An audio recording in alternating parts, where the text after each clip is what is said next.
The baby in your arms is mine. Jisu's hands trembled as he stared at the DNA test results. Impossible. The doctors said he could never have children. Ever. But the little boy with his dark eyes was living proof that everything he believed was a lie. Before we continue, if you love dramatic romance stories with unexpected twists, hit that subscribe button and turn on notifications so you never miss our next upload. Jisu sat alone in his huge mansion, staring at another failed medical report. For 5 years, every doctor told him the same thing. He would never father a child. His family, powerful and traditional, whispered behind his back. His rivals laughed, saying a man who couldn't have an heir wasn't a real leader. The shame burned inside him like fire. At 32, Jisu had everything: money, power, fear. His enemies crossed the street when they saw him coming. Politicians answered his calls at midnight. But none of it mattered without a son to pass it to.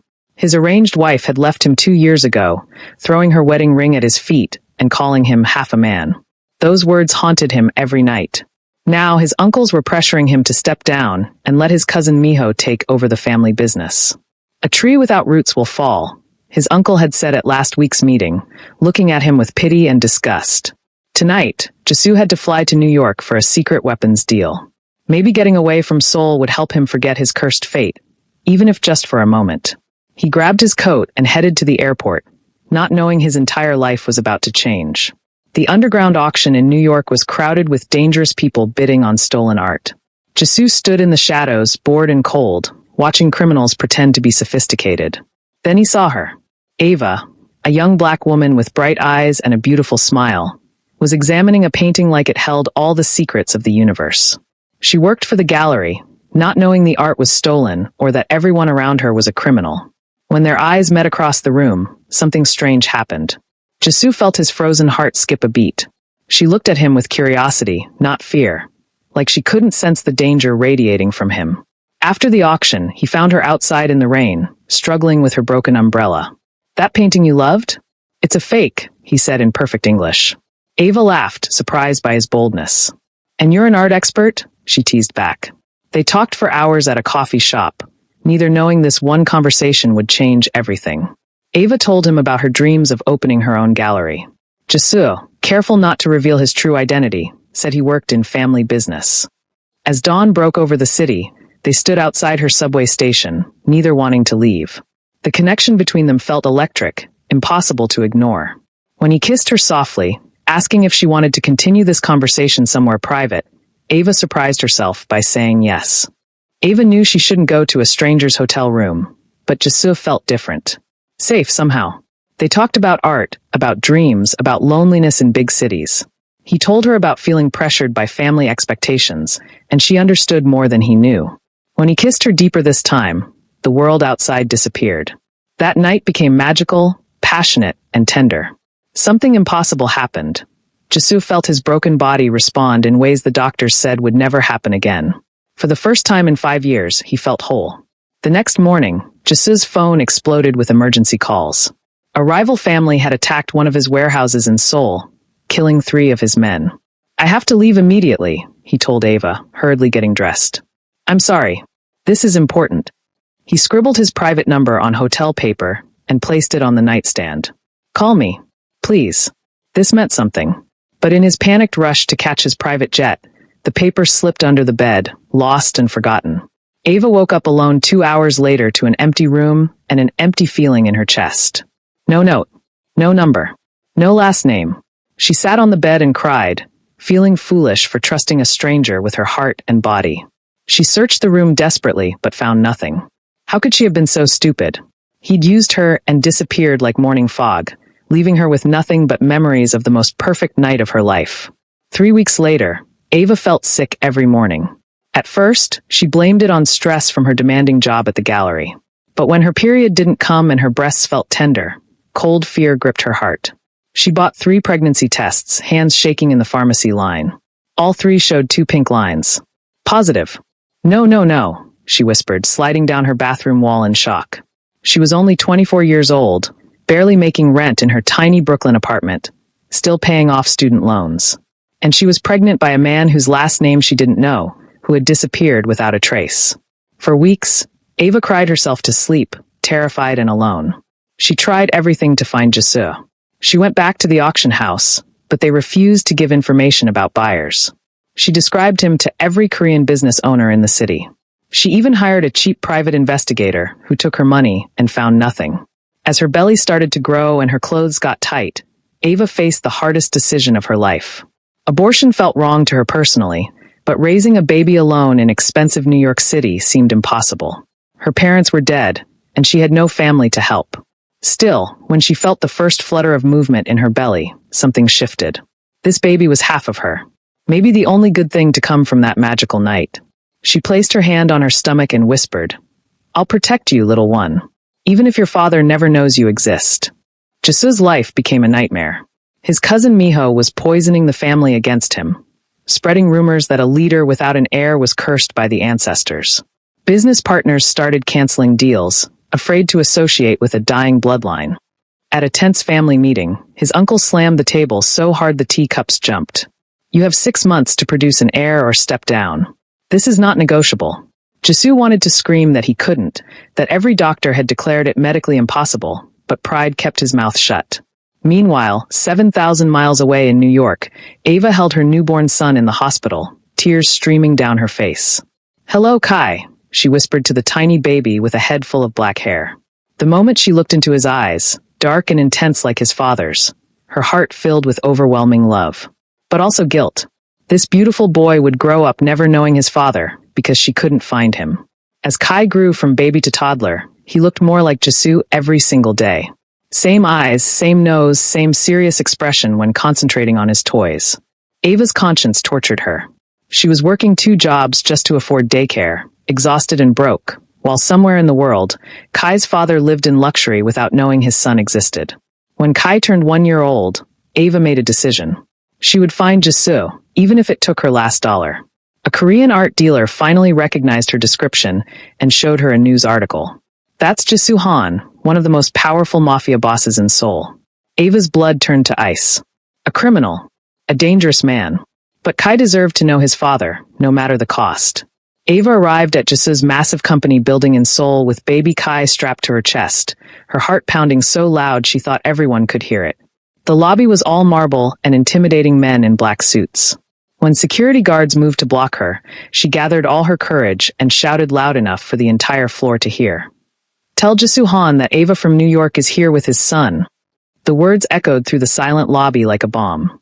Upstairs in a tense board meeting, Jisoo froze when his assistant rushed in and whispered the message in his ear. "Impossible," he breathed. But his legs were already moving, nearly running to the elevator. His heart raced with emotions he couldn't name. Hope. Fear. Anger. When the elevator doors opened to the lobby and he saw her, Ava, the woman who'd haunted his dreams for over a year, holding a baby boy with his exact face, Jisoo forgot how to breathe. "This is Kai," Ava said quietly, her voice trembling but determined. "Your son. I tried to find you for months. I thought you should know he exists." Jisoo's guards immediately surrounded them, hands on their guns, thinking this American woman was part of some elaborate trap or blackmail scheme. But Jisoo couldn't stop staring at the baby who had his eyes, his nose, his chin, even the same serious expression he saw in his own mirror every morning. "Get out," he told his men coldly, his voice deadly calm but his hands shaking. "All of you. Now." After they reluctantly left, he stepped closer and whispered the question that was tearing him apart. "How is this possible? Every doctor told me I could never have children. They all said it was medically impossible." Jisoo didn't trust easily. In his world, trust got you killed. His mind immediately went to conspiracy theories and traps. "This could be an elaborate trick," he said harshly, his voice cold as ice despite his racing heart. "My enemies would do anything to destroy me. You could be working for them." Ava's eyes filled with hurt tears, making him feel like a monster. "I came here to do the right thing, not to trap you or ask for money," she said, voice shaking with anger and pain. "I worked 2 jobs to raise him alone. I never wanted anything from you. But Kai deserves to know his father exists." She shifted the baby in her arms, and Kai reached out toward Jisoo with tiny hands, babbling happily. Something cracked in Jisoo's chest, but years of betrayal made him step back. "Test him," Ava said, lifting her chin with dignity. "Prove he's yours with science. Then I'll take my son back to America and raise him alone like I've been doing. You'll never have to see us again. I just wanted you to know the truth." She wrote down her hotel information and walked out with her head high, leaving Jisoo standing in his empty office, staring at the address in his hand. 3 agonizing days later, Jisoo sat in his private doctor's office, hands trembling so badly he could barely hold the paper. 99.9% match, the doctor said, his voice full of shock and wonder. Mr. Han, you are definitely the biological father. This is medically incredible, miraculous, even. Your condition should have made this completely impossible. This child shouldn't exist according to everything we know about your medical history, but he does. He's your son. Jisoo couldn't hear anything else over the roaring in his ears. He had a son, a real living heir. The thing he'd wanted most in the entire world, the thing that made him feel like half a man, had been alive and breathing for over a year while he suffered in ignorance. Emotions crashed through him, joy, rage, wonder, betrayal at fate's cruel timing. But when he raced to the hotel to find Ava and Kai, to apologize and figure out what came next, the room was empty. She'd checked out hours ago and boarded a plane back to America, taking his miracle away with her. Jisoo became a man possessed by a single purpose. Within hours, his network of contacts tracked Ava's flight to JFK Airport. By the next day, he knew her exact address in Brooklyn, her work schedule at both jobs, even what time she put Kai to bed each night. He flew to New York on his private jet, rented a car, and found himself parked outside her apartment building like a stalker, watching through her lit windows.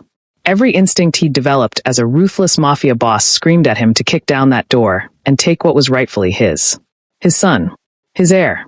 His miracle. He had the power and money to make her disappear and keep Kai in Korea where he belonged. But something stopped him. The memory of Ava's tears when he'd accused her of lying, and the dignity in her voice when she'd walked away asking for nothing. For 3 weeks, Jisoo watched them from the shadows like a ghost. He saw Ava leave for her morning shift at a coffee shop at 5 a.m., exhausted and running on no sleep. He saw her rush home to get Kai from the elderly neighbor who babysat, then leave again for her evening job at a restaurant, not getting home until nearly midnight. He watched her cry while washing dishes in her tiny kitchen, watched her sing lullabies to Kai through the window, her voice beautiful and heartbreaking. She was suffering, working herself to death, struggling to afford diapers and rent in one of the most expensive cities in the world. And here was the thing that broke through Jisoo's cold heart. She could have done this differently. She could have demanded millions of dollars to stay quiet. She could have sold her story to the media, exposing him and destroying his reputation. She could have used Kai as a weapon to blackmail him. Instead, she'd simply told him the truth and left, asking for nothing, prepared to raise his son in poverty rather than trap a man who didn't want them. When Miho called that night saying the family was demanding proof of an heir immediately, or they'd force him out within days, Jisoo made a decision that would change all their lives forever. Ava nearly dropped Kai when she opened her apartment door to find Jisoo standing there in an expensive suit that probably cost more than her entire year's rent. "What are you doing here?" she gasped, instinctively pulling her son closer to her chest, protective and afraid. How had he found her? What did he want? Was he here to take Kai away from her? Jisoo's eyes softened when he looked at Kai, drinking in every detail of his son's face with desperate hunger. Then his expression hardened with determination, and something that looked almost like fear. "Marry me," he said bluntly, no romance or sweetness in his tone. "Come to Korea as my wife. Let me claim my son publicly as my heir. I'll give you everything, security, money, protection, citizenship, anything you want." "Are you completely crazy?" Ava stepped back, nearly laughing at the absurdity. "I don't even know you. We spent one night together over a year ago. You're a criminal, a mafia boss. I came to Korea to do the right thing and let you know Kai existed, not to become part of your dangerous world. My son could get killed." Her voice rose with each word, all her fear and anger pouring out. Jisoo moved closer, his voice dropping to something raw and desperate that she'd never heard before. "My family will kill me if I don't produce an heir. Actually kill me. This isn't a metaphor. Rival gangs are already attacking my businesses because they think I'm weak and my bloodline is ending. My cousin is planning a coup. I have maybe weeks before I'm dead or dethroned. But if you marry me, if I can present Kai as my legitimate heir, everything changes. He'll be protected by the most powerful family in Seoul. You'll have everything you need and never work 3 jobs again. And his voice cracked slightly, I can secure my position and actually be a father to my son." Ava shook her head, tears forming. "So we're just tools for your power? Just chess pieces in your mafia game." Jisoo's carefully controlled mask cracked completely, and for a moment, she saw raw pain and wonder in his eyes. "No," he whispered. "You're the miracle I stopped believing in. Both of you. I know I don't deserve you, but please, give me a chance." Ava couldn't sleep for 3 days. Her mind spun in circles, weighing impossible choices. Jisoo didn't pressure her, but he didn't leave New York either. He checked into a hotel nearby and showed up every evening, not with more proposals but with groceries, offering to cook dinner. He brought toys for Kai and sat on her worn carpet playing peekaboo with his son for hours, laughing at the baby's giggles with pure joy on his usually cold face. "I missed his birth," Jisoo said one night, his voice thick with regret as he cradled Kai. "I missed his first smile, his first laugh, probably his first words soon. I missed a whole year of his life because fate played a cruel joke on us both. I can't miss any more. Please don't ask me to." The raw pain in his voice made Ava's heart ache. She saw how gently he touched Kai, how his dangerous hands became soft when holding his son. "I'm scared," Ava finally admitted, sitting next to him on the floor. "Your world is violent. You said yourself that people want to kill you. What kind of life is that for an innocent child? What happens when he's older and learns what his father does for a living? What if he gets kidnapped or hurt because of your enemies?" Her voice broke on the last words, her worst fears spilling out. Jisoo looked at his son with such fierce love, it was almost frightening. "I'll protect him with my last breath. And you too. I swear on everything I am. Yes, my world is dangerous, but do you know what's more dangerous? Raising him here in poverty where you can't afford good medical care, where you're too exhausted to watch him properly because you're working 3 jobs. I've been watching you, Ava. You're drowning." He wasn't wrong, and Ava hated that. Her landlord had threatened to evict her last week. Kai had developed a cough from the cold apartment because she couldn't afford to fix the heating. She was drowning. 6 months, Ava said finally, her voice steady even though her hands shook. "I'll give you 6 months in Korea. We'll pretend to be a real married couple for your family. But if it doesn't work, if your world is too dangerous, or if this arrangement isn't good for Kai, I'm taking him back to America, and you'll never stop me. Do you understand?" Jisoo's smile could have melted ice. He pulled out a small box containing a stunning diamond ring and slipped it on her finger. "Deal. Thank you for giving us a chance." Arriving in Seoul as Jisoo's sudden wife felt like being thrown into a lion's den. His mansion was enormous, more like a palace than a home, with guards at every entrance and cameras everywhere. At the family meeting the next day, Ava sat next to Jisoo holding Kai while 30 pairs of hostile eyes stared at her. The uncles and cousins whispered in Korean, their disgust obvious even without understanding the words. "A black American?" Miho sneered in Korean, thinking Ava couldn't understand. She'd been learning the language from apps on her phone for months. "This is an insult to our family's honor. He brings this nobody and expects us to accept her mongrel child as the heir? I won't stand for it." Jisoo's hand tightened on Ava's under the table, nearly crushing her fingers. "This is my wife and the mother of my heir," he said in deadly calm English so Ava would understand he was defending her. "DNA tests confirm Kai is my biological son, my miracle. You will show them respect or leave this family permanently." The tension in the room could have started fires. Miho looked like he wanted to kill them both right there. That night at the mansion, Jisoo showed Ava and Kai their rooms, a beautiful suite, but separate from his own bedroom. "I know this is a business arrangement," he said stiffly, looking uncomfortable. "I won't pressure you for anything beyond the public appearance of being married. You and Kai are safe here." But as weeks passed, something unexpected started to shift between them. Jisoo came home early every day just to see Kai, teaching his son Korean words and playing with him for hours. He hired a language tutor for Ava and made sure she had everything she needed. He protected her from his cruel family's comments and always stood by her side. And when Miho's men tried to kidnap Kai from the private park where Ava was playing with him one afternoon, Jisoo arrived like an avenging angel. She'd never seen such violence. Jisoo beat the 3 men bloody with his bare hands, breaking bones and not stopping until they were unconscious. "Touch my family again and I'll kill you slowly," he roared at them, his voice inhuman with rage. Then he scooped up Kai and turned to Ava, checking every inch of them for injuries, his hands shaking with leftover adrenaline and fear. "Are you hurt? Did they touch you? Tell me." The raw terror and love in his eyes made something click in Ava's chest. This wasn't just about power or heirs anymore. Watching him hold Kai afterward, whispering Korean promises of protection while blood dripped from his knuckles, Ava realized with shock that she was falling in love with her fake husband. And that terrified her more than any kidnapping attempt. Everything seemed almost perfect until the day that shattered Ava's world into pieces. She was walking past Jasu's home office when she heard his assistant on the phone, speaking in English. "Yes, the plan is working perfectly," the assistant said in a cold, businesslike tone. "Once the 6 months are finished and he has legal guardianship rights to the child through Korean law, he'll send the American woman back home and keep the boy here." Boss Jasu was very clear about this from the beginning. He only needs her until Kai is legally registered as his heir in the Korean family registry. After that, she becomes unnecessary. Ava's heart stopped beating. Her blood turned to ice water in her veins. She pressed her hand against the wall to keep from collapsing, feeling like she'd been punched in the stomach. All of it had been a lie. Every gentle touch, every soft word, every moment of seeming vulnerability, calculated manipulation to trap her. The sweet bedtime stories Jasu read to Kai, the way he'd held her hand at family dinners, the kiss on her forehead last night when he thought she was sleeping. All of it was fake. Just a performance to keep her compliant until he could legally steal her son. She'd been so stupid, believing that a dangerous mafia boss could actually care about her. Believing that their one magical night had meant something real. Ava stumbled to Kai's nursery, hot tears streaming down her face as she looked at her sleeping son. "I'm so sorry, baby," she whispered. "Mommy made a terrible mistake bringing you here."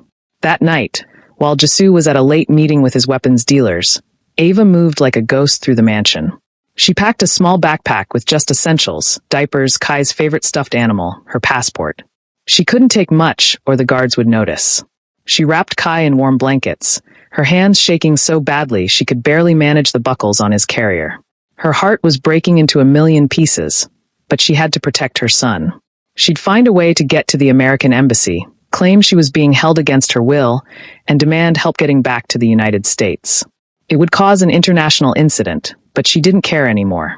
She reached the mansion's back entrance, hand on the doorknob, so close to freedom. The door suddenly opened from the outside. Jasu stood there, his white shirt splattered with blood, his eyes wild and desperate. "There's been an attack at the family compound," he said breathlessly. "My uncle is dead, and Miho is claiming I killed him to seize total power. The police are coming to arrest me within the hour." His eyes dropped to her packed bag, to Kai bundled in her arms ready for travel, and understanding crashed over his face like a wave. "You were leaving," he said, his voice cracking with betrayal and pain. "You were taking my son and running away." Before Ava could explain, before she could scream at him about what she'd overheard, police sirens began wailing in the distance, getting closer. Miho appeared behind Jasu with 5 armed men, a twisted smile spreading across his cousin's face like poison. "Hello, cousin," Miho said sweetly, pulling out a gun and aiming it directly at Jasu's chest. "Thank you for making this so easy. Now the American woman and the bastard child will witness you resisting arrest and getting killed for it. Then I'll comfort the poor widow, take control of the family as the last remaining heir, and send her back to America where she belongs. Everyone wins. Except you." Ava screamed as Miho's finger tightened on the trigger. Jasu moved faster than thought, shoving Ava and Kai behind him as the gun fired. Did Jasu survive the gunshot? What will Ava do now? Was the conversation Ava overheard real, or another one of Miho's tricks to destroy their family? Drop your thoughts in the comments below. Do you think Ava should have trusted Jasu, or was she right to try to escape? Was Jasu really planning to send her away, or is there more to the story? Don't forget to like this video, share it with friends who love dramatic romance, and subscribe for part 2 where all the shocking secrets will be revealed. Hit that notification bell so you don't miss what happens next.